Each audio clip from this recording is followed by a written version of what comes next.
Hello, everybody. Hello, hello, hello, hello. Welcome to Taos United Community Church. My name is Eileen Wired.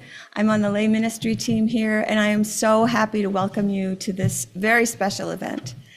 So tonight, we're all here to listen to the wisdom, experience, and hope of Philip Farah. And I am not going to introduce him because I don't know him as well as Iris knows him. So I'm going to introduce Iris. And Philip would not be here today if it weren't for my friendship with Iris, who told me about his coming and wanting to speak to people in the Southwest. Iris and I were in a writing group together years and years ago when she was writing her book, Unexpected Bride in the Promised Land, which we have a few copies of in back if anybody's interested.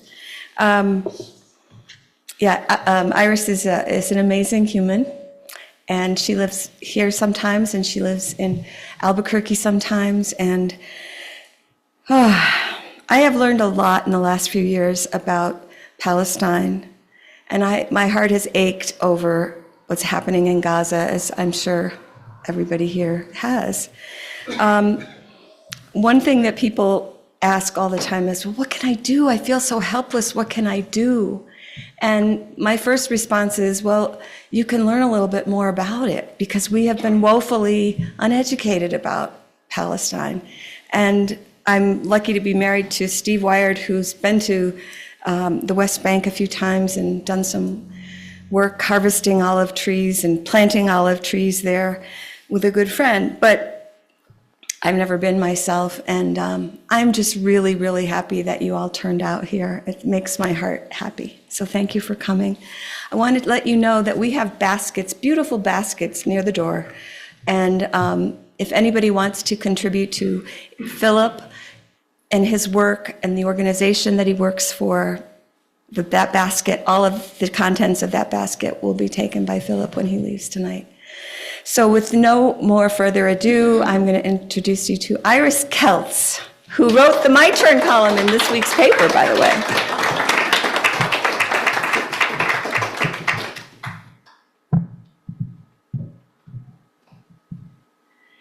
Thank you, Eileen, for making this happen. This was just so wonderful. I'm so glad we met years ago in that writing group with Mirabai.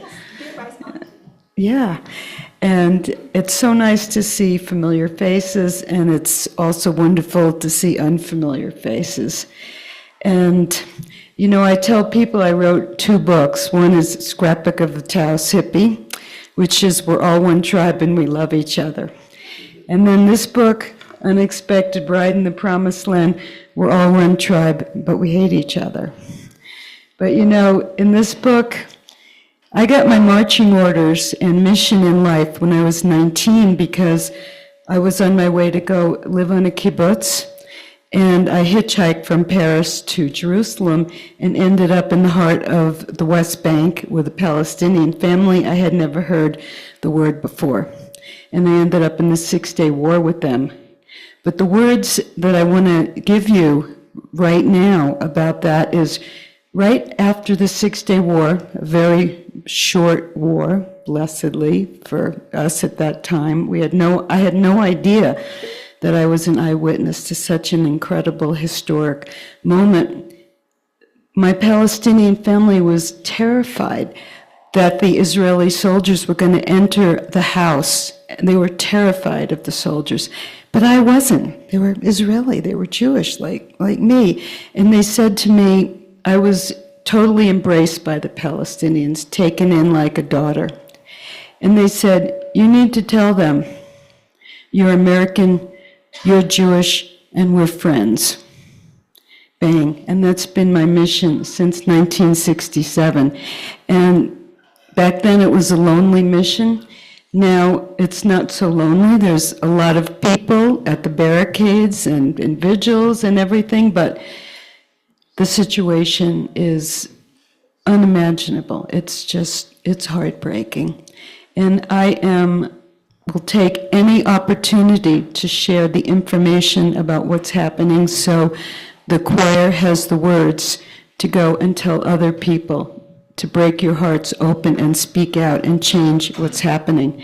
And I am so lucky to have met Philip, who's a Christian Palestinian. And what a wonderful way to continue celebrating the Jewish New Year. And tonight we shared dinner, and the first thing Philip said was, L'chaim. And I said, Sahatain, which is Arabic for to your health. And it's just, that's normalization to me, when you sit down and break bread and share a meal and get to know somebody and really enjoy them. Philip is going to speak on a very challenging topic. Can Americans help bring a just peace to Palestine, Israel? Now, Philip was born and raised in East Jerusalem, which is where I ended up in '67 with the Palestinian family. And he's a Palestinian Christian. A lot of people don't realize that Palestinians are Christian as well as Muslim, and there's even, you could be a Palestinian Jew also if you were born in Palestine before 1948.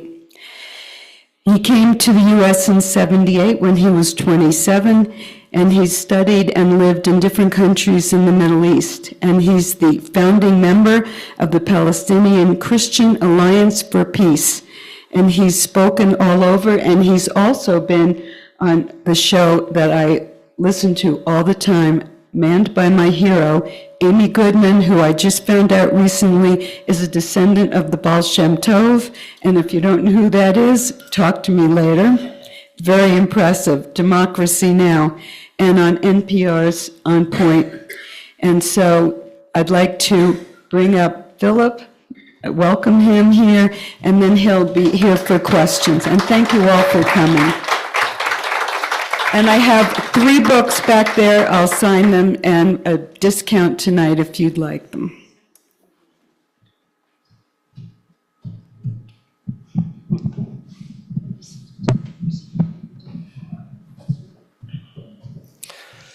Shana Tova to everybody. Oops.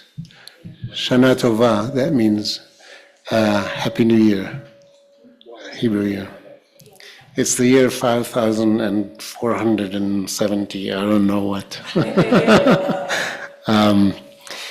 Yes, thank you, Eileen. Oops. What am I doing wrong? Actually, yeah, okay. Is this good enough, like this? Yeah?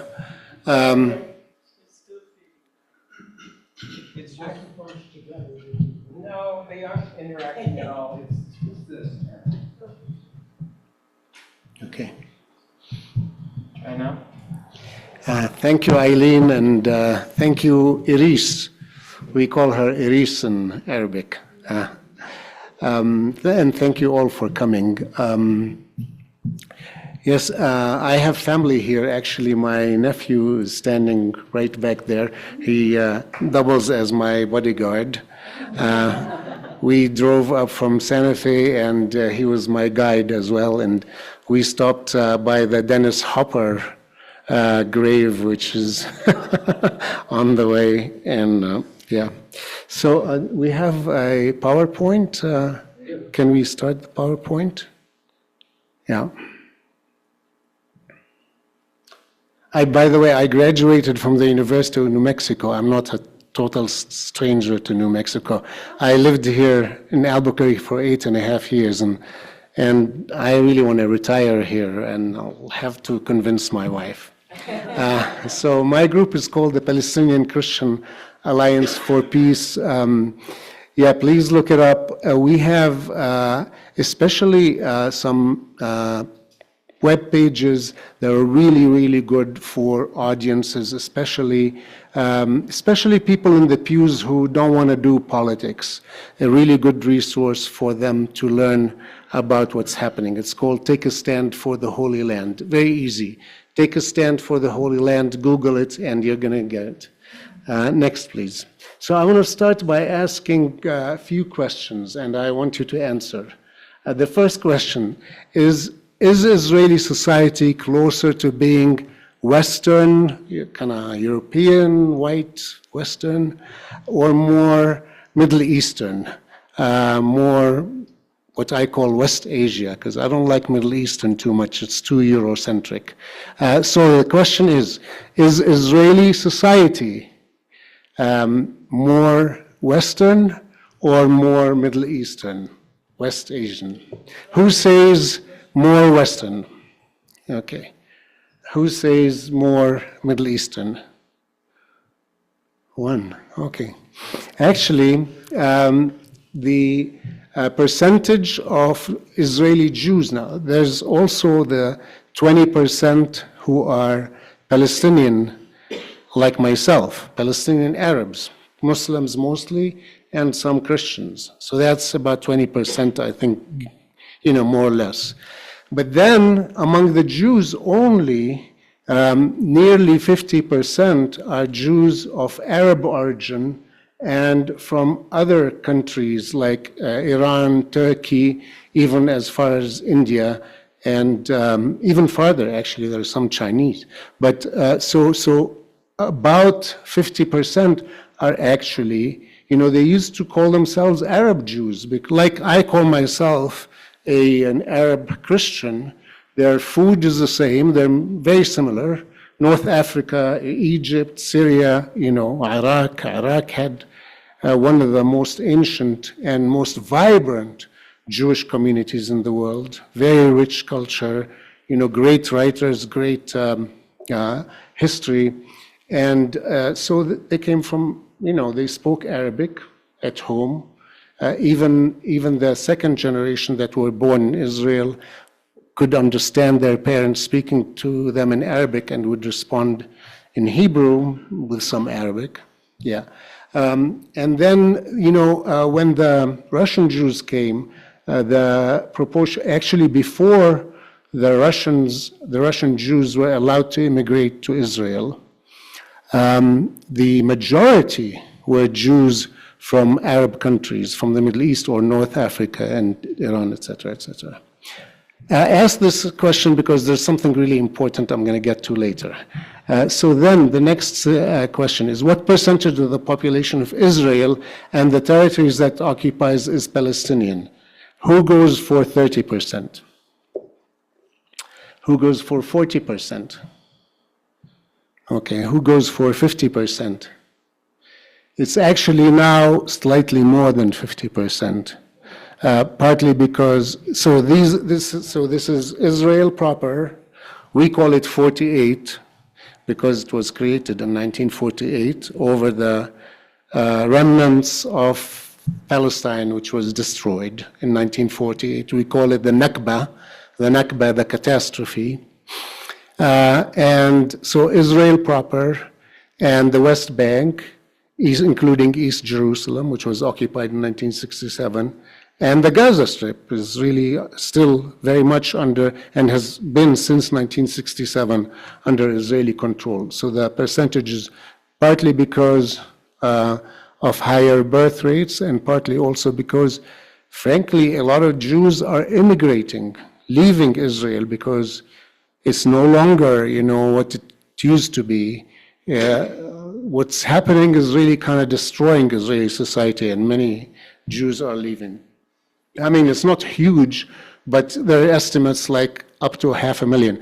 The population altogether of Arabs and Palestinian Arabs and Israeli Jews is about 13 million. So almost half and half, with Arabs being actually a little bit more. Anyway, so the next one. Are Israeli Jews likely to have peace and security if Israel's military succeeds in its current practices for achieving its declared goals in Gaza? Are they likely to have peace? Okay, who says yes?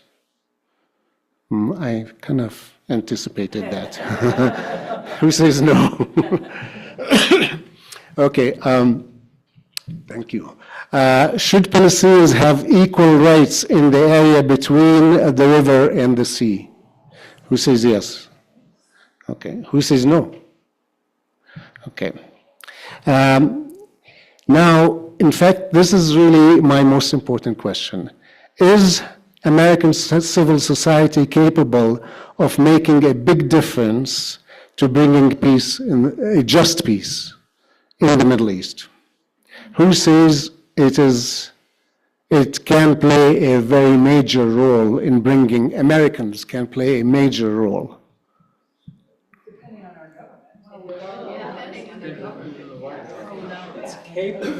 Okay.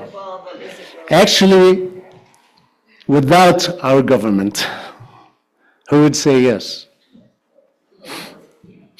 I'm glad many are saying yes. You know, often in many of my talks at churches, most people said no. Who says no? I shouldn't have biased you. Next. Next, please. So, next slide. Yeah. Okay, so this is, remember I asked the question about whether, don't look at this, I'll kind of tell you what it is. I asked the question about whether Israel is mostly kind of European in nature or not.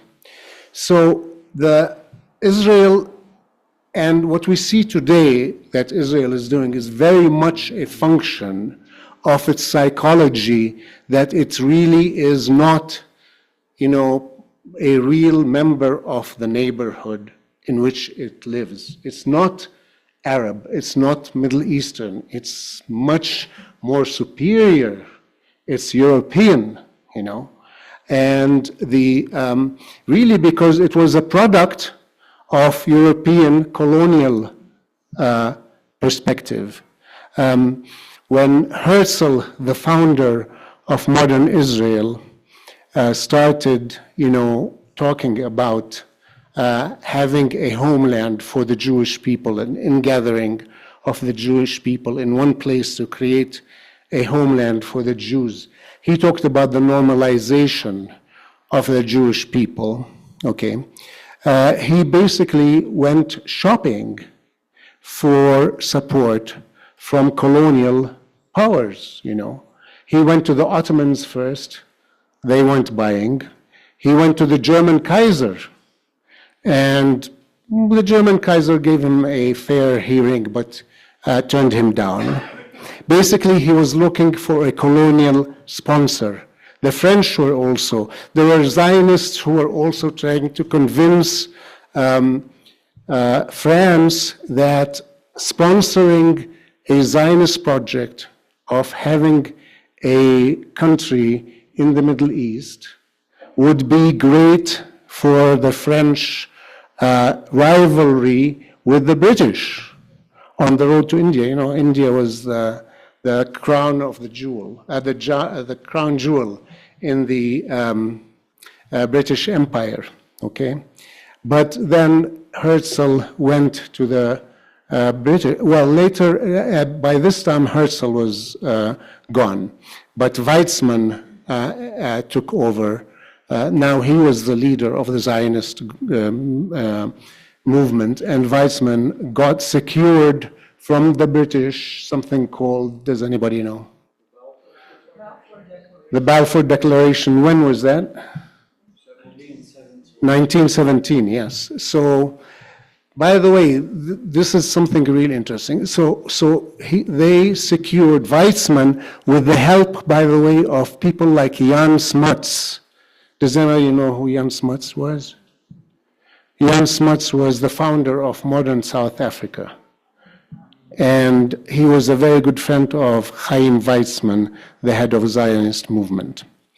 And Weizmann and Jan Smuts were, you know, theorizing about a grand strategy of control with South Africa from the south, and, you know, the Jewish state, they hadn't given it a name yet, in the north, controlling Africa, and not controlling, but, you know, having trade in South Africa, I mean, in all of Africa and the Middle East, and, you know.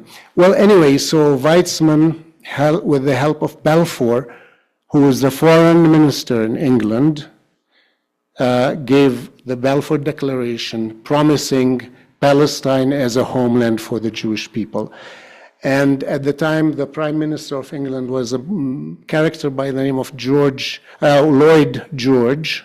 And both Lloyd George and Balfour were Christian Zionists.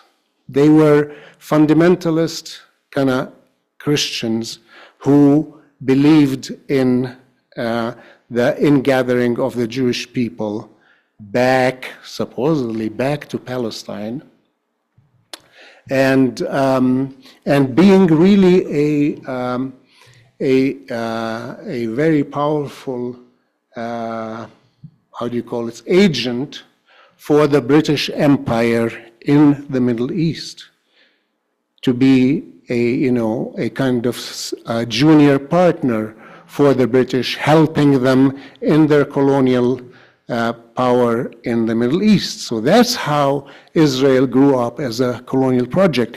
And importantly, Herzl, the founder of Zionism, got a lot of his ideas from Christian Zionists who reached back to the 1800s. They really, long before there was an organized movement among European Jews for creating a nation,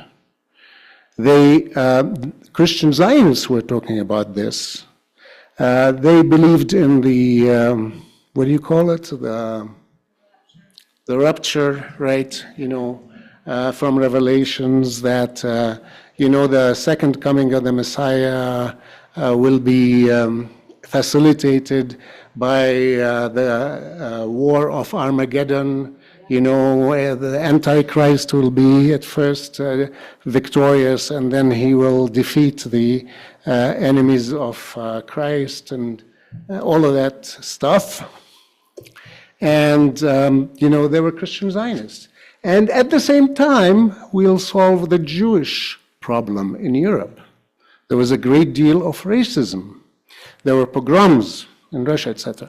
So the leaders of the Jews, the Zionist movement, actually Zionism did not really take among many European Jews. It was by no means a majority ideology. In Russia, the Bund was a major Jewish party, was a socialist party that wanted to have nothing to do with Zion.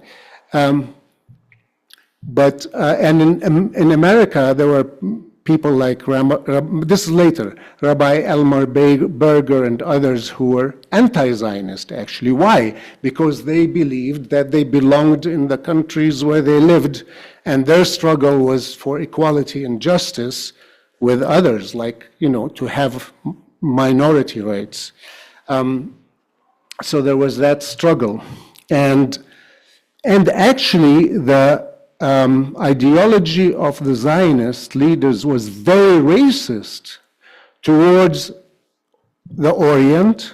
There were many, many Jews who were Orientals, and it was even racist towards the shtetl Jew. And I think this is, yes. Okay, so this is a quotation from Jabotinsky, who was a Zionist leader. He's considered like the godfather of the present leadership in Israel. And he is talking about purging the Orient from the Jew. The Orient is like something that has to be cleansed.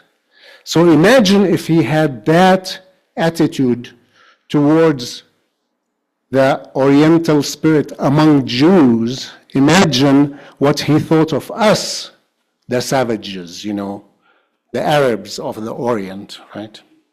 So that racism, that feeling that we are European and we are superior, is really, I'm giving you all of this background because it explains not only the fact that Israel sees itself as a superior part, of we are the civilized Europeans, surrounded by savages who need to be controlled, savages who are murderous, right?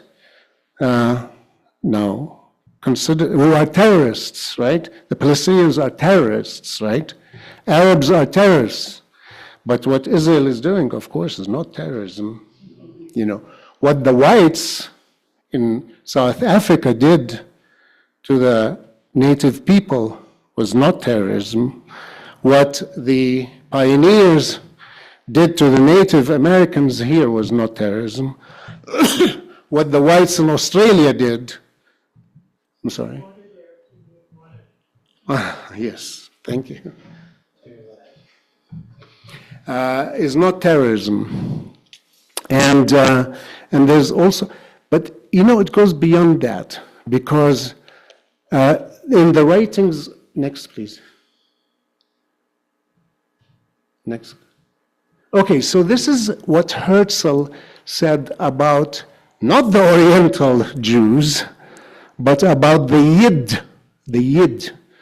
The Yid is a derogatory term used for the shtetl Jew, for the ghetto Jew, the Orthodox Jews, you know, who had very racist attitudes towards them. And this is a quotation from Herzl. He wrote, "We've known him for a long time, and just merely to look at him, let alone approach or heaven forbid to touch him, was enough to make us feel sick. But our disgust until now was moderated by pity. Who is this Yid anyway? The shtetl Jew."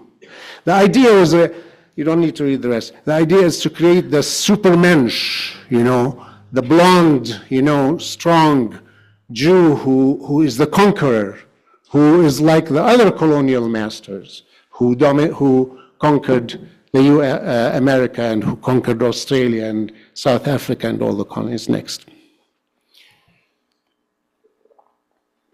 Okay, so this is about the colonial myths, two especially. One is a land without a people. Us. We don't exist. We're not a people, we're just savages. For a people without a land, the Jews of Europe. And the other is making the desert bloom, that Palestine was a desert. And actually, one of the most hurtful things that I've ever heard from an American leader was, guess from which leader? In the past 20 years. Who would say Bush? Who would say Trump? It was Obama. And in a meeting, in a visit to Israel, he said, "I am so proud of how you made the desert bloom." And, you know, I love the desert. I love New Mexico. I'm partly desert, but not only desert. And Palestine does have desert, beautiful desert also. But it has, this is Gaza, one of the most beautiful cities around the Mediterranean. You wouldn't believe it, but Gaza was extremely rich in olive groves, oranges, grapes. This is, I'm not kidding you now. Julius Caesar would have nothing but Gaza wine. And Gaza amphoras are these very large vats made of pottery. Archaeological museums all over Europe have Gaza amphoras that used to carry across the Mediterranean olive oil and wine. And barley, staying with the theme of alcohol, Gaza barley was used by the British breweries to create their beer. And the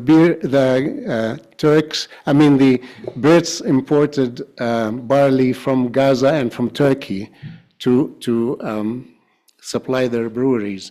Barley, my family were traders in barley. My family are originally from Gaza, 3 of my grandchildren. Next, please.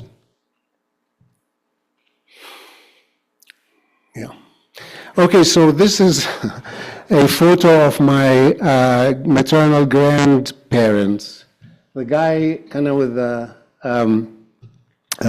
geeky eyeglasses is my grandpa, sitting there. And that's my grandmother, surrounded by their children. They had many children. My mother is this one.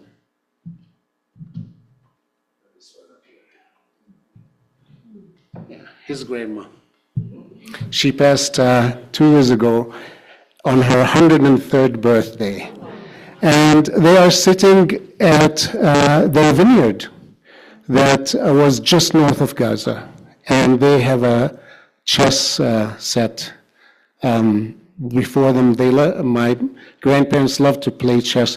My grandpa was a math teacher, and he was so sought after as a math teacher. He worked at 3 different schools in Jerusalem, and then he also worked in Gaza.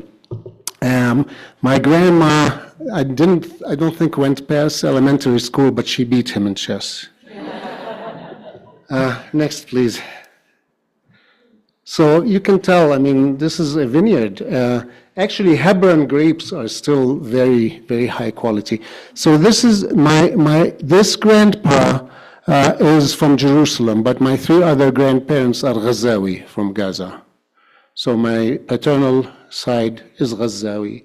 And my grandma, the one in black sitting up front, she's also Ghazawiya. And my mother now is seated on the right side. And this is their house in Jerusalem.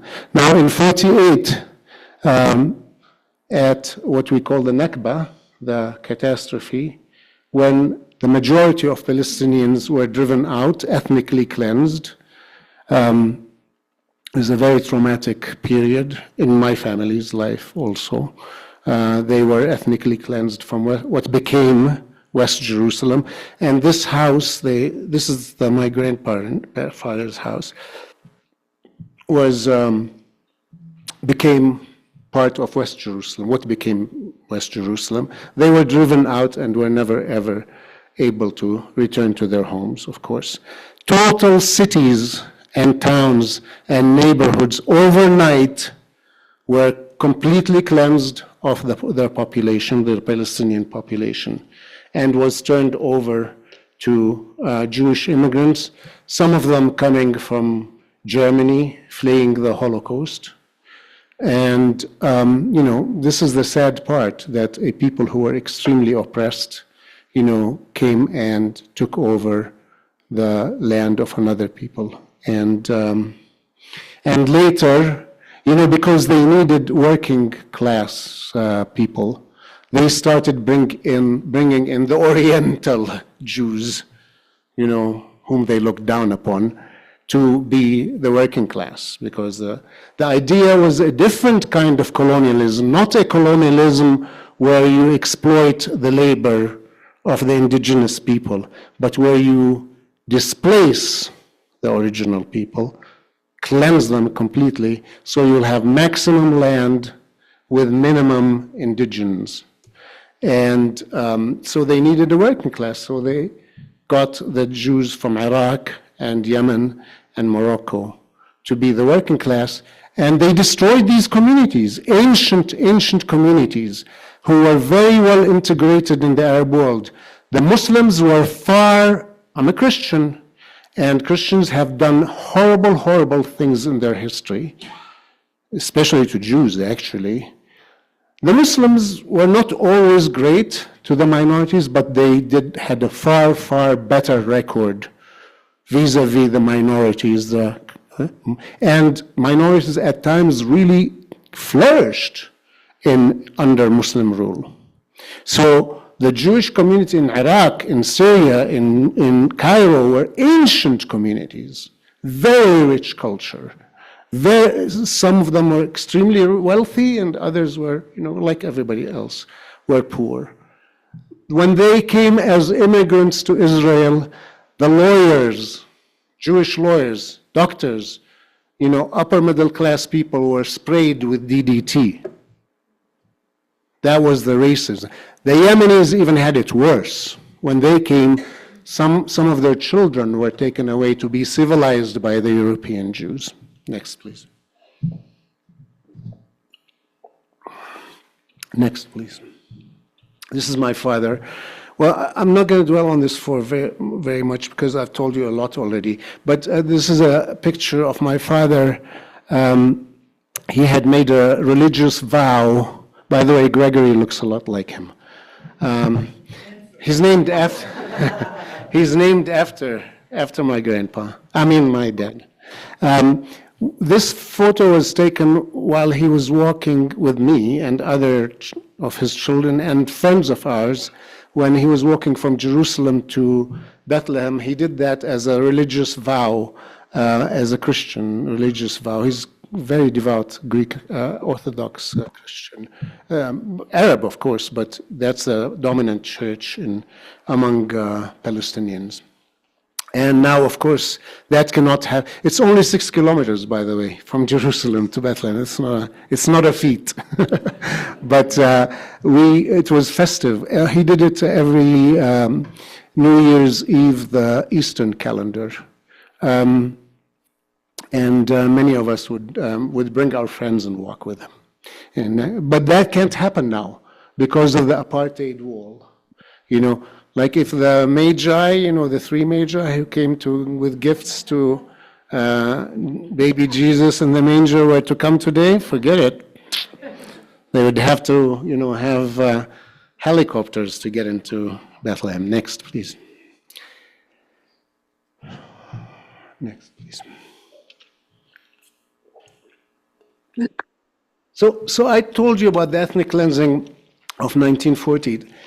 I have this quotation because it's very important, the source of it. This is a guy called Benny Morris. Benny Morris is considered one of the, is anybody familiar with that name? Yeah. Can you tell us who Benny Morris is? Well, when I researched, Stand up, please, and raise your voice. my book, Benny Morris was like the first Israeli Jewish historian that uncovered the ethnic cleansing of the Palestinians and documented it, which was great.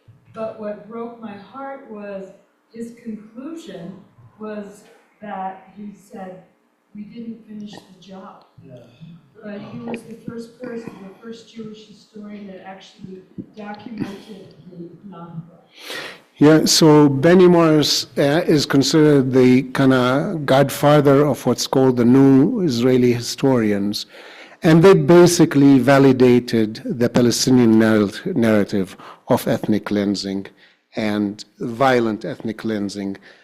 By the way, what I didn't mention is that my family fled from Jerusalem, what became West Jerusalem, in 1948 after something called a very famous massacre. Would anybody know what it was called? Deir Yassin massacre in April 1948. My father left diaries, daily entries for 50 years, and they actually made the decision to move out shortly after the April massacre in Deir Yassin. But Deir Yassin was a village near Jerusalem. But the massacres were conducted in a very systematic manner, geographically designed to have maximum number of Palestinians flee in one direction. That direction was east to get away. And so this is what Benny Morris, by the way, if I'm going too fast, please slow me down, and if you have any questions, I don't mind answering during them. So, any questions so far? And in 1940, so this is what Benny Morris, who, by the way, importantly considers himself a left liberal. He hates the current government. He does not identify with these right-wing fascists, he even maybe calls them. I don't know if he does. But he's very much at odds with them. And this is what he wrote. He said, if Ben Gurion was the founder of modern Israel in 1948. He was the first prime minister. If Ben Gurion was already engaged in expulsion, ethnic cleansing, maybe he should have done a complete job. My feeling is that the place would be quieter, and less suffering, if the matter had been resolved once and for all, if Ben Gurion had cleansed the whole country, the whole land of Israel, as far as the Jordan River. And this is a guy who considered, and this is before Gaza, way before Gaza. Next, please. So this is my relative Ilham Farah. She was an 84-year-old, as you can see, very coquette woman. she was a teacher of music, and she taught generations of Palestinian young people in Gaza music. And in October 23, after Hamas and after the Palestinian incursion into Israel, when many Israelis were killed and many taken hostages, Israel, after a few days, started the massacres and said, these are human beasts. We're going to stop all water or food or electricity or medicine, everything from entering into Gaza. We're going to flatten the place. And Lindsey Graham, people like Lindsey Graham and many other politicians said, yeah, go ahead and flatten it, make it a parking lot. So Ilham took refuge in a church called the Church of St. Porphyrius, one of the oldest and most beautiful churches in the world. Third oldest church in the world, in Greek Orthodox Church. She took refuge there. All the Christians left in Gaza took refuge. By now, the Christians, they used to be like 8% of the population. But because of the conditions over time, and because Christians tended, to have better relations in the West, contacts, there has been a lot more immigration. And so now there are only 600 individuals, and declining quickly, left in Gaza. They're all in refuge in two churches, St. Porphyrius and the Church of the Holy Family, which is Catholic. Ilham went to the Church of St. Porphyrius, which was bombed towards the end of October. The compound was bombed. Fortunately, I say, the church mostly survived. Some of it was damaged, but 18 Christians, Palestinian Christians, Arabs like me, relatives of mine, some of them, were killed. Israel killed 18 of them in a bombing. Ilham had didn't want to stay there. She survived. She moved to the other church, the Church of the Holy Family. And after a few days, she wanted to check on her house and get some clothing. They told her, don't go, it's dangerous. And she started walking, and indeed, an Israeli sniper shot her in the leg. Now, by the way, later I'm going to talk about what Americans can do, and one of the things that we are asking Americans to do is, to protest against companies like Palantir. Have you heard of Palantir? Who has not? Can you please tell them what Palantir is? Somebody? Oh, yeah. Stand up, please, and raise your voice. Yeah. So Palantir is a very successful, unfortunately, defense company. And sorry about that. Their stock has soared for the past 5 years. So what they do is they bring AI and the best logistics programs, et cetera, to the defense industry. And Israeli defense companies are extremely good with electronics, so they've got all kinds of joint ventures with Palantir. So directly and indirectly, Palantir is supporting the Israeli daily bombardment of Gaza.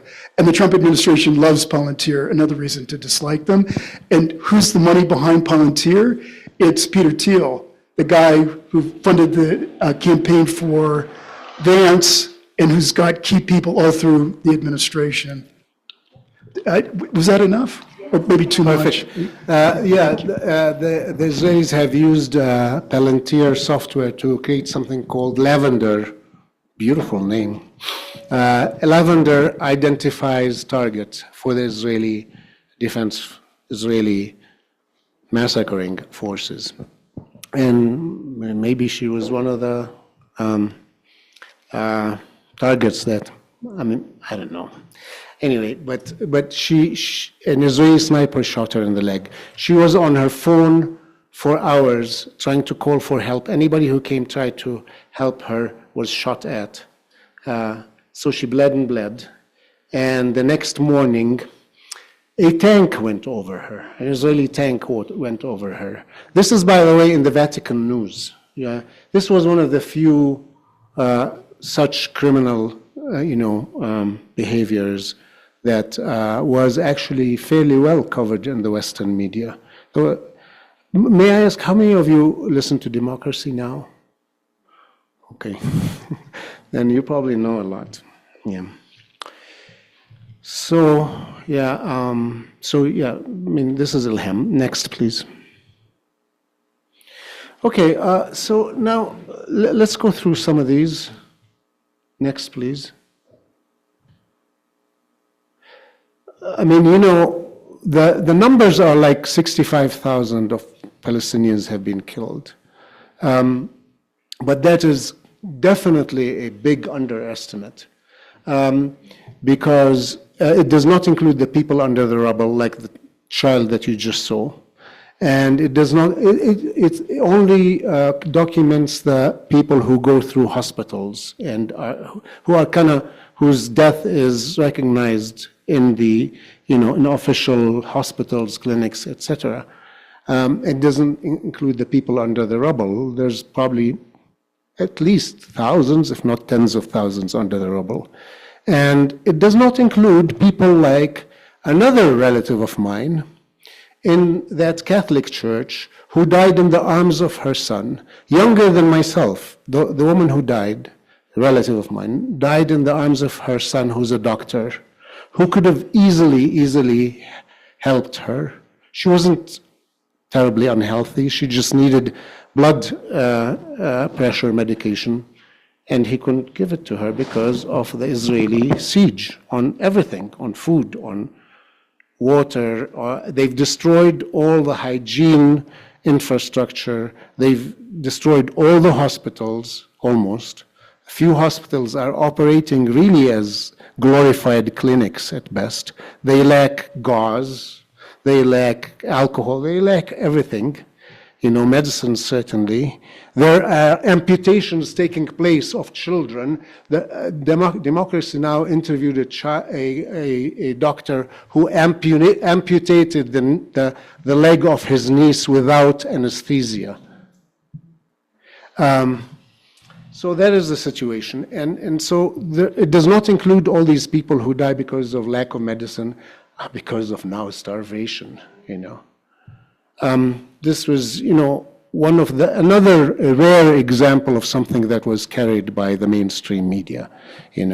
400, a mass grave of 400 bodies that was found in front of Nasser Hospital. Like, for example, the hospital, the Adwan Hospital, which was the only cancer treatment hospital for pediatric cancer hospital, was totally destroyed. Next, please. Yeah, this is a Shifa hospital. Next. Shifa was the largest compound, totally destroyed. Now it's operating basically as the Palestinians in Gaza have been unbelievably ingenious and their spirits are unbelievable. I mean, how they have restored some of these facilities, on whatever they can. I mean, the doctors who are conducting the surgeries are themselves starving. And they have nervous breakdowns because they can't treat their patients. Next, please. And this is about, state aim, and you don't read it, about CNN, a CNN report that documented how this facility is a mass torture on industrial scale for Palestinian prisoners under Ben-Gvir, who's like an ultra fascist, who's responsible for security in Israel. He has the security portfolio. And he was somebody, by the way, who was in prison in Israel by Israeli authorities, considered a member of a terrorist organization back then. The organization was called, Rabbi, I forget the name, but even the Israelis considered it a terrorist organization. Jews who were extreme right-wing. Now he's a member of the government, and he's responsible for security. He's basically the king of the Palestinians. He can do whatever he wants with the Palestinians. And many of the doctors from these hospitals are in this torture facility. Next, please. This is about the reporting. Please. Raise your voice, please. Why are there so many doctors in this facility? Like, are they just imprisoned along with? Yeah, of course, yeah. I mean, they're probably a minority in the prison, but many, because Israel can do it and they want to do it, they don't want, because they're really conducting a genocide, you know. And if you listen to Democracy Now!, you'll hear a lot of reports of doctors who from England, from Pakistan, from elsewhere, who have volunteered to go to Gaza, and they describe the horrors probably more graphically than I do. But let's skip over these. I've talked too much. I want to get to the last points. Please, next.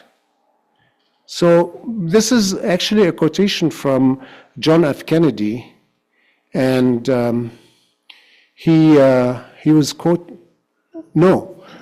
so Martin Luther King in his Riverside Church sermon, where he talked, by the way, about the Vietnam War, and it was a very important speech that he gave that earned him the wrath of the U.S. government, but also alienated some of his best allies, African-American allies. They said, you're going too far, don't go too far, because you'll alienate the good whites. So he quoted John F. Kennedy, and these are the John F. Kennedy's words. Those who make peaceful revolution impossible will make violent revolution inevitable. And this is a message that has been really, the message of MLK, it has been the message of Gandhi, it has been the message of Mandela, Desmond Tutu, that, if you read MLK letter from a Birmingham jail, he will say very clearly, he says it very clearly to the white pastors who are telling him you're going too fast. He says, look, submission is not an option. The Palestinians are not, now I'm saying, Palestinians, oppressed people never consider submission an option. It's either a violent revolution against their oppressors or nonviolence. Throughout history, tell me about one example in history, in American history, in any history, where oppressed people did not start or did not follow at least two paths. Some believed in violence against their oppressors. Always they had sticks and stones compared to the dominant people who were oppressing them. Or nonviolence, union work, women's organizations, etc., etc. And here's an example that I give. Two examples. One is India. In India, by the way, Gandhi was not the only story in the book. There were also Indian freedom fighters who believed in a violent struggle. In my opinion, and I think a lot of historical narratives and analysis will bear this out, that an extremely important factor in the success of Gandhi was international solidarity. Even in England itself, even in the mother country, international solidarity tipped the balance and helped to bring Gandhi's path to success versus like Subhas Chandra Bose, who was calling for violent. And actually there was a lot of terrorism, real terrorism against the Brits in India. But fortunately, Gandhi, there was a hell of a lot of violence in India. It wasn't all Gandhi. But international solidarity helped, Gandhi bring about a largely, helped bring his path to success. The contrast is with Algeria. In Algeria, the struggle against the French colonialism was at first started by women's organizations, by trade unions, by teachers, by all kinds of doctors, lawyers, professionals in their institutions. They were repressed vehemently. And the French were incredibly brutal we call it Thawrat al-Milyon Shahid, the revolution of 1 million martyrs. That's how many Algerians were killed by the French. So the path to the independence in Algeria was much more violent. It was a much more bloody fight than it was in India. So, that's why I believe that our role here is so extremely important. One, because the US is the main sponsor of Israel. Without when Reagan in 1982 picked up the phone and called Israel and told Menachem Begin, I think it was at the time, or Sharon, or I don't remember, or Shamir, he said, stop it in Lebanon. The next day they stopped it. They were conducting genocide, not as strong as the one you see in Gaza. And they ceased and desisted the next day. Israel, if Americans stop sending arms to Israel, immediately this will stop. Immediately it'll stop. It'll stop not only because Israel won't have the weapons. That's important. But also extremely important is that the Israeli people will wake up even more. Now they are really demonstrating. But frankly, they don't give a hoot. In the demonstrations, that's not true of all Israelis, but they really don't bring up Palestine or Gaza or anything in the demonstrations. They are demonstrating for the return of the hostages. They're demonstrating against Netanyahu because Netanyahu is threatening their loved ones who are hostages. But, if they start hearing from white people especially, that, not in our name, especially from Jews in America, and thank God for Jewish Voice for Peace, which is growing in leaps and bounds and telling Israelis not in our name. What you are doing is not Jewishness. It does not represent us, people like Iris, my friend.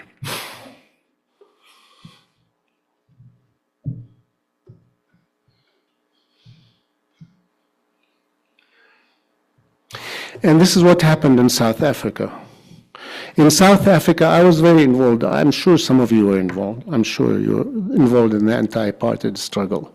The whites in South Africa, look, all movements that I have looked at in America have started with marginalized people. It starts with the slaves themselves, and sometimes it's violent. It starts with people like Pope in New Mexico, the uprising of the Pueblo Indians. And then it goes maybe to the students, also marginalized. The students don't have economic power. They don't have power to send money to elect representatives in Congress like AIPAC does. Then maybe it goes to labor unions. I don't know. When it goes to churches, to the mainstream, you're really getting somewhere. That's why I talk to you people, because we are the mainstream. Because you are the mainstream, we have a lot of support for the students, bless their soul, and please protect them because they're going to be subject to more and more repression. Next, please.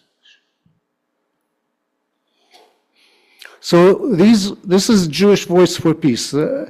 This was a demonstration in Grand Central Station. 400 people were arrested. 400, mostly Jews were arrested, but others, also some Christians, some people of no faith. They listen. Israel listens to this, Israel is freaked out by this, Just as the the South African whites, when they started seeing it in the churches in America, started seeing white people like themselves telling them not in our name, and eventually forcing Congress to listen. And then after Congress started listening, forcing Reagan and Thatcher to come around, kicking and screaming. Then South African apartheid started collapsing, not only economically, but also psychologically. Because white South Africans started saying, this is crazy, you know. They started opening their eyes, so your role is extremely important. And one thing I want to ask you, there's so many things you can do. Not everybody can do this civil disobedience. You know, some of us, I'm not going to go that far, but everybody, every one of you can do something. You know, my request is that you sign up with Jewish Voice for Peace. Get their action alerts, who to write to in your, which congressmen, which senators, which elected representatives. They are moving. They are listening. There are congressmen and senators who have been on, frankly, the payroll, I'm exaggerating, but they've been getting a lot of money from AIPAC, and even they are listening now. Senators Van Hollen, I don't know if he used to get a lot of money from AIPAC. Almost every elected representative in Congress has been getting money from AIPAC. Not all of them, but you know, Senator Van Hollen in Maryland, Senator Bernie Sanders. I mean, amazing. They are really beginning to speak up. Senator Merkley from Massachusetts. I'm sorry. Right. So you know, the mass movement is forcing them to speak. It's not because, you know, by the way, their staffers, when we talk to them, the staffers tell us we're aware of all of this. But frankly, you guys don't have a voice. Now they see that we have a voice because the Mennonites are going to Capitol Hill and getting arrested. Because young Jews and old Jews, even survivors of the Holocaust, are coming to some of our demonstrations. Your role is extremely important. Thank you.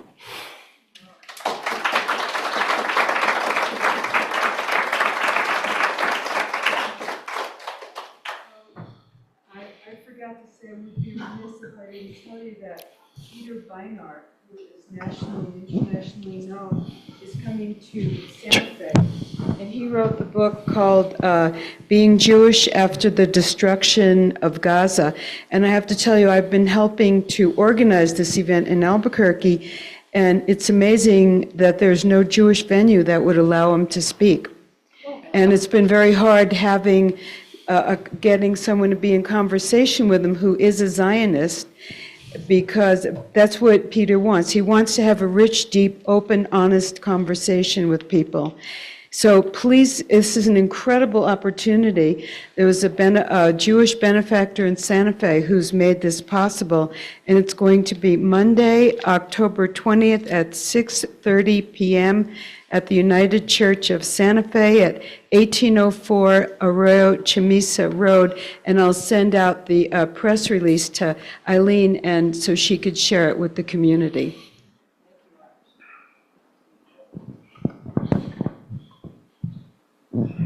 If you have any questions, maybe somebody is going to moderate. Eileen, you want to moderate? Thanks, and thank you so much for your whole talk. I really appreciate that, and I wanted to also let everyone know that there are 2 demonstrations coming up. One tomorrow at 4 p.m. on Paseo in front of the World Cup for Gaza, and then also on October 4th, Saturday.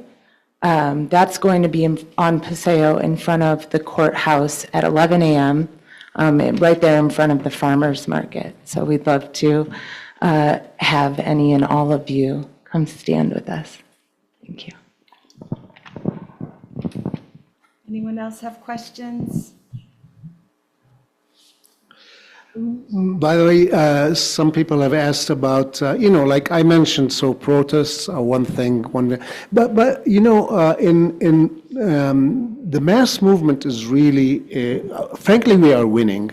I mean, the price has been exorbitant for the hundreds of thousands of Palestinians, and it's also extremely bad in the West Bank, by the way. I can do a lecture that is at least as, detailed about what's happening in the West Bank, where I, lived until the age of 27. I was in an Israeli prison, by the way, under what's called administrative detention for 2 months. Administrative detention means that you are not given a trial, a public trial.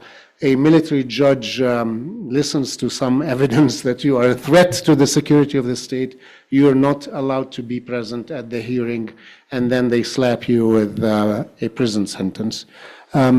So that has become far, far worse. Now there are thousands of Palestinians who are under administrative detention. By the way, that was the biggest reason, one of the biggest reasons for October 7, because there are so many families in Gaza that have children in prison, many of them without any trials,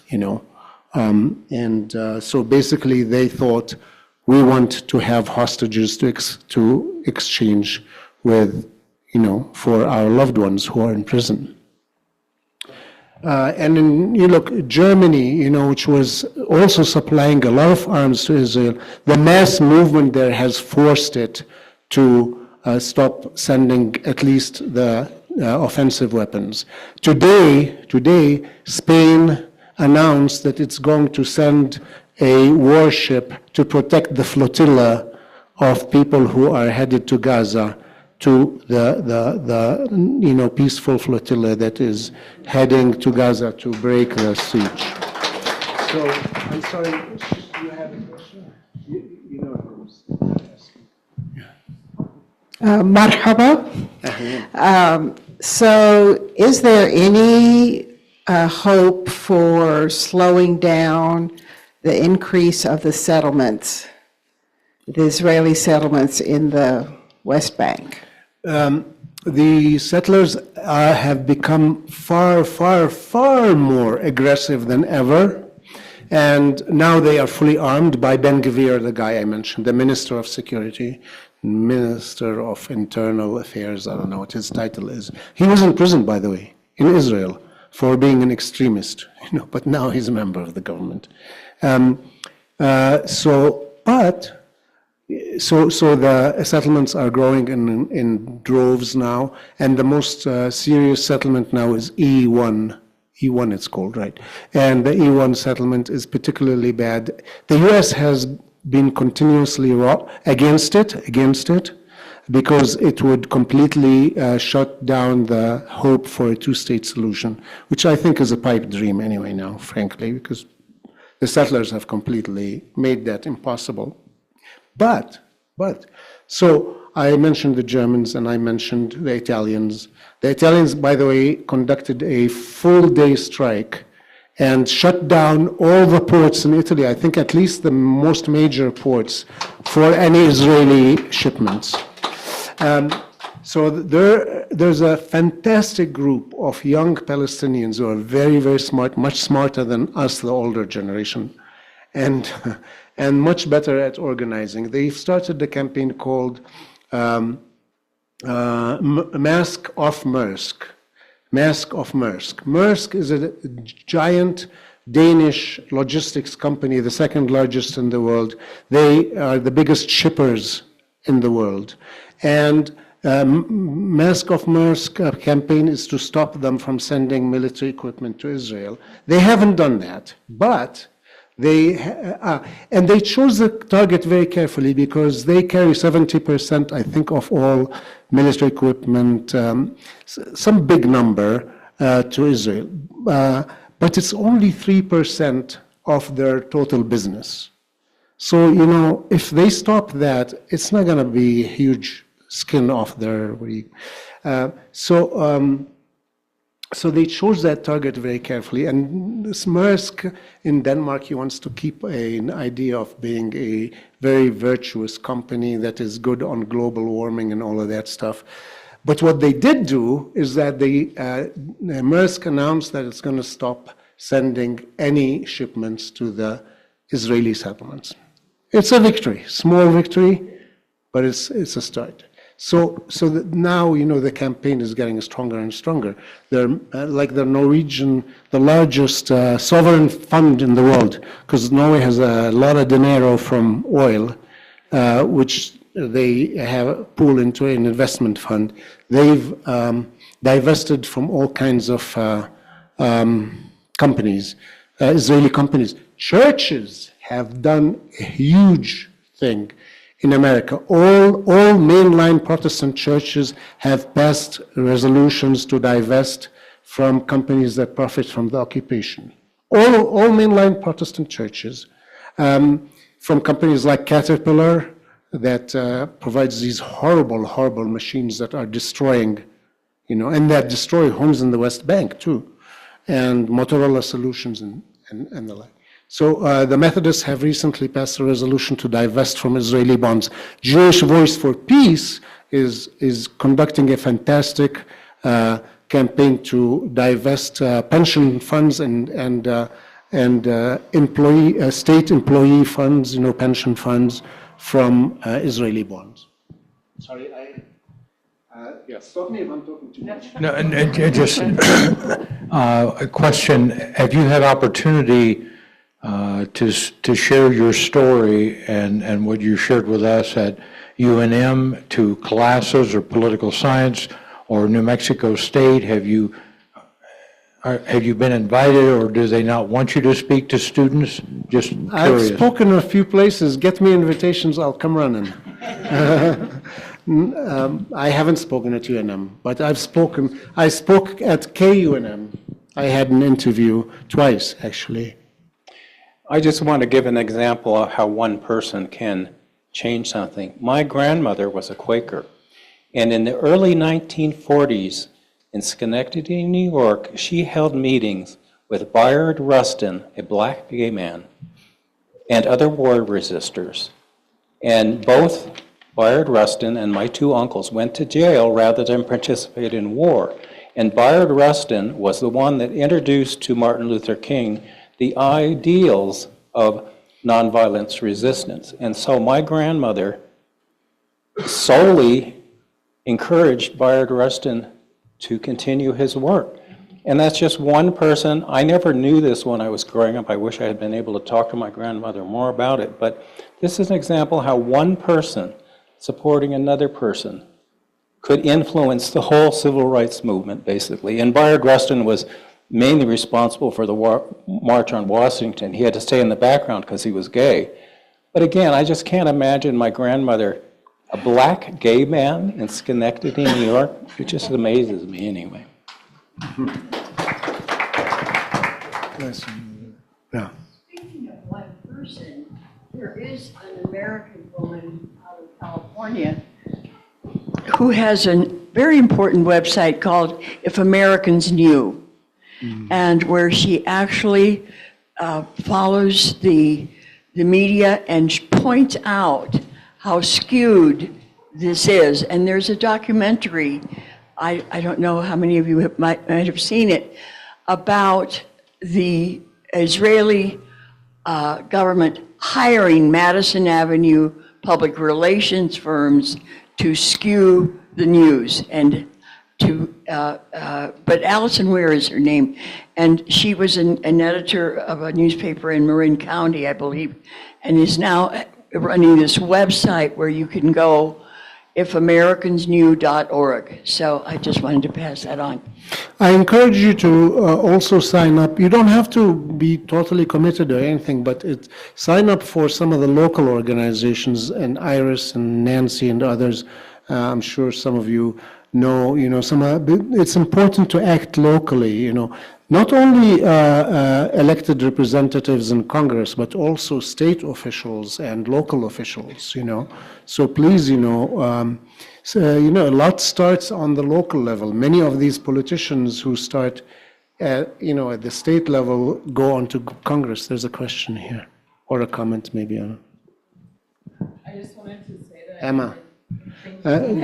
Give her a minute. Thank you, Michael. I just wanted to say that in the name of education and starting locally.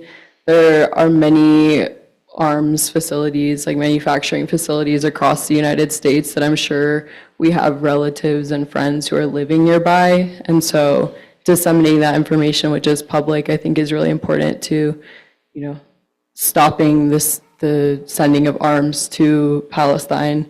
And that's something that a lot of my friends and like fellow students have been talking about and been a part of, but we also need help from all generations in stopping that, transfer of arms to Palestine. And it's public information, so if anyone wants to go and do that research and let their friends know, hey, in your backyard is this manufacturing company, just letting people know about that, I think is important, and educating ourselves on that as well. I just wanted to mention October 18th, the No Kings demonstration. And that's really important because it's going to be huge, we hope.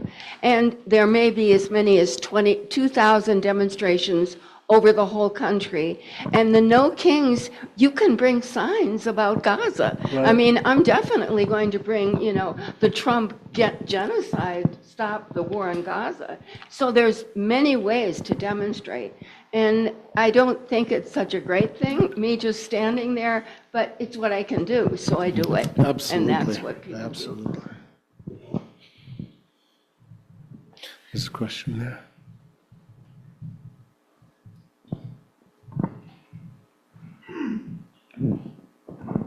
There is one more thing that we can do as citizens, and I have probably sent 40 or 50 emails to congressmen, doing it the easy way, when I can punch yes and send it this pre-written plea to them for a good cause. So Medea Benjamin of Code Pink was recently interviewed in a probing way by Scott Ritter, who is very stalwart. And Medea is someone who focuses every ounce of her energy all the time on influencing Congress and countering the effects of AIPAC, among other causes that she supports. And Scott asked her, really, Medea, is there any benefit from an individual sending a letter or an email or a phone call to a senator or congressman? And Medea said, absolutely yes. There's actual fear in every congressional office of AIPAC and what they can do, both with their money, which they need, and with the fact that they will oppose them if they speak out against Israel. And they'll oppose them actively and, unfortunately, often effectively. So that's a big weight to overcome. But Medea said, absolutely, if you call to your congressional office and ask who is the office, the foreign affairs office person of this office, and talk with them or barrage them with daily pleas for what you need. And if people do that, and if this is done by lots of people, they have no choice. Congress has no choice but to give in. So this idea that our voice cannot affect the political process in Washington is not true. We're simply cowed by the overwhelming sense that we're not enough, that one person doesn't have any weight. We all have weight if we will use it and use it frequently. And they're supposed to work for you, not the other way around. And so catch them when they come to the district and set up meetings with them and talk to them. I mean, I have friends way in the southwest of Virginia, really kind of very far away from any urban center, frankly. And they have, arranged for meetings with our Senator Kane, and he was basically felt compelled to meet with them, and certainly representatives too, but also state representatives. By the way, the Archbishop of Santa Fe, who's actually based in Albuquerque, and he's the head Catholic prelate in New Mexico, has been extremely good. He's amazing. 2 or 3 days ago, he had a press conference with somebody from JVP, and God forbid, some Muslim, and somebody else, and the Speaker of the House in Santa Fe. They had a press conference basically calling for an end to arms shipments to Israel. So, I tell you, we really are winning. We are winning. The movement in Germany, in Italy, and in the US is really having huge impacts. Unfortunately, it's, hundreds of thousands of Palestinians are being victims in the ugliest possible fashion. In a way that's the 1948 Nakba, which my parents experienced, including the massacres, is nothing compared to what's happening on now. So that's a huge price, but we are winning. Just please. Thank you, Philip, so much.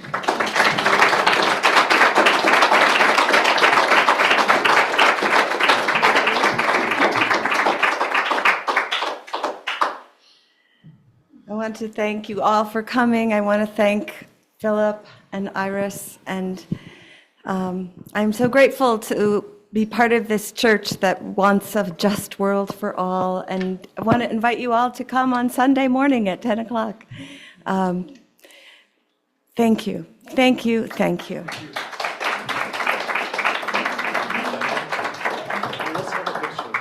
Yes. Where's Iris? Iris.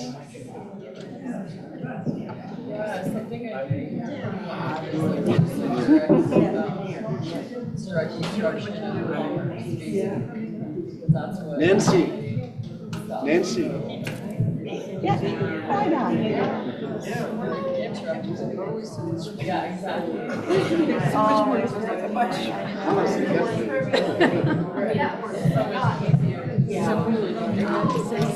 Some mood.